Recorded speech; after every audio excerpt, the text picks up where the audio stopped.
அது அவரை கேளுங்க. காரணம் அவரை கேட்டதானே தெரியும், என்ன கேட்டா எப்படி தெரியும்? அவரை போய் கேளுங்க சார், நீ அவரை கேளுங்க, ஏன் தவிச்சுன்னு அவரை கேளுங்க. இதெல்லாம் இங்க கேட்கிற கேள்வி இல்ல. தனிப்பட்ட முறையில் இருக்கிற பிரச்சனை இங்க பேசாதீங்க. எங்களுக்கு நிறைய பேர் வரல, ஏன் வழின்னு கேட்கலாமா? அதை கேட்க மாட்டேங்கிறீங்களா? ஒரே நிமிஷம். இங்க எத்தனை பேர் வந்திருக்கிறோம்? மொத்தம் 62 பேர். அவரோட வேலை இருக்கும். இங்குல சுதந்திரமா செயல்படுகின்ற கட்சி திமுக மாதிரி அடிமை ஆட்கள் இங்க கிடையாது. நல்லா புரிஞ்சுங்க. எங்கேயுமே நான் ஒரு திருமணத்துக்கு போறேன், பத்திரிகையில போடுறீங்க, இவர் கலந்துக்கலாம் அவர்கள். நான் என்றைக்குமே யாரையும் எதிர்பார்ப்பது கிடையாது. நான் ஒரு சாதாரண தொண்டர், புரிஞ்சுக்கீங்க. தலைவன் கிடையாது. திமுக மாதிரி வாரிசு அரசியல் கிடையாது, குடும்ப கட்சி கிடையாது, புரியுதுங்களா? சர்வாதிகார ஆட்சி கிடையாது. சுதந்திரமாக அனைவரும் செயல்படலாம், எங்க வேணாலும் எப்படி வேணாலும் போகலாம், யாரும் கேட்கறதில்ல. எங்களுக்கு ஒரே எதிரி திராவிட முன்னேற்ற கழகம் தான். அதைத்தான் நான் ஏற்கனவே தெளிவுபடுத்திட்டேன். மற்ற கட்சியில எங்களுக்கு எதிரியே கிடையாது. அதே போல எங்களுக்கு உறுப்பினர்கள் சுதந்திரமா செயல்படுறாங்க, எந்த தடையும் கிடையாது. எந்த கட்சியிலும் இப்படிப்பட்ட சுதந்திரம் கொடுக்கல. அதிமுக சுதந்திரம் கொடுக்கல. ஏன்னா நாங்களே இவங்களோட இருந்து பணியாற்றியவர் சார். இது விவசாயிகளை ஏமாற்றுவதற்காக திராவிட முன்னேற்ற கழகம் வேளாண் பட்ஜெட் என்ற ஒரு நாடகத்தை அரங்கேற்றியது.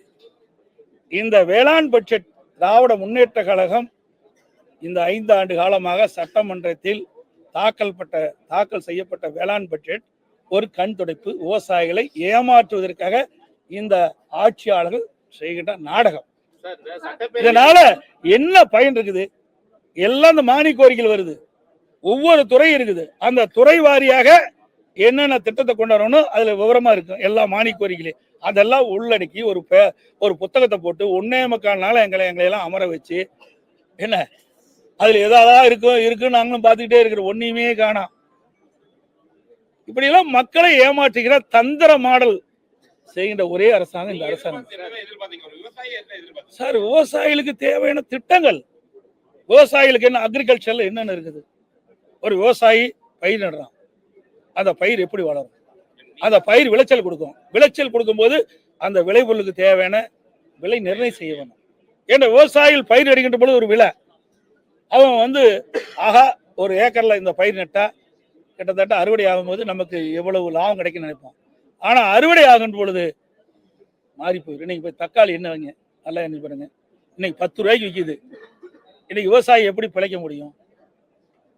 அதுக்குதான் அதற்கு உண்டான விலை நிர்ணயிக்க வேண்டும். அதான் நாங்கள் எதிர்பார்த்தோம். அந்த ஆட்சியில் இல்லை. இன்றைக்கு விவசாயிகள் உற்பத்தி செய்யப்பட்ட விளைபொருளுக்கு விலை நிர்ணயம் கிடையாது. இன்றைக்கு இந்த மைக்கு தயார் பண்றாங்க, இதுக்கு விலை நிர்ணயம் பண்றாங்க. இந்த கேமரா தயார் பண்றாங்க, அதுக்கு விலை நிர்ணயம் பண்றாங்க. இந்த சட்டை தயார் பண்றாங்க, இந்த சட்டைக்கு விலை நிர்ணயம் பண்றாங்க. ஆனா விவசாயிகள் உற்பத்தி செய்யப்படுகின்ற அந்த சொந்த விவசாயி உற்பத்தி செய்கின்ற அந்த விளைபொருளுக்கு விலை நிர்ணயம் செய்யவில்லை. அதை நாங்கள் எதிர்பார்க்கிறோம். விவசாயி என்ற முறையில இதுல காணோம். விவசாயிகள் என்ற முறையில நான் வருத்தப்படுறேன். ஆனா இது ஒரு கடினமானதுதான். இருந்தாலும் இந்த வேளாண் பட்ஜெட் என்று அறிவிக்கின்ற போது வேளாணுக்கு நன்மை கிடைக்கின்ற பட்ஜெட்டா இருக்கணும், கண் துடைப்பு பட்ஜெட்டா இருக்கக்கூடாது.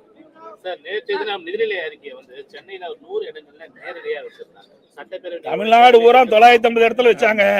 ஆனா அந்த எல்இடியில திரு சீமான் அவர்கள் பேசுறதுதான் தெளிவா வந்திருக்குது.